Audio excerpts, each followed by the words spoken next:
Олио от магазина, но не за салата или готвене, а за автомобила си купува 28-годишния Петър от Варна. Когато започвам директно да го излием в резервоара, хората минават и ме питат какво се случва и какво правя. Аз, разбира се, подхождам комично и му обяснявам, че наливам олио, най-образно казано.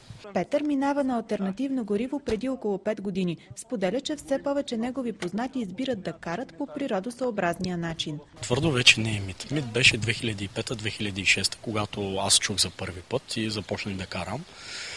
Има наистина голям процент от хората, които аз ги наричам тома неверни, които просто не вярват, докато не видят с очите си. Когато аз им покажа как наливам в резервоара, чак тогава вярват. Оказва се, че от икономическа гледна точка използването на алтернативни горива е по-целесъобразно, тъй като растителното масло е доста по-евтино от дизела. Колата харчи точно толкова, колкото гори на нафта. Някой път даже и съвсем лека икономия. Както виждате, колата, запалена с биогориво, не произвежда същия характерен черен дим за нафтата. От ауспуха дори се носи приятен аромат на казанлъшки понички.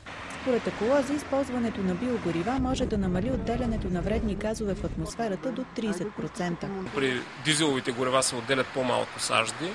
Също така, друг положителен показател е, че в биогоривата отсъства сярата, която се намира в конвенционалните горива. Най-големият недостатък на биогоривата е, че няма как да заместят напълно дизела. Особено в България това се оказва дори невъзможно. Всякакви площи да се засадят с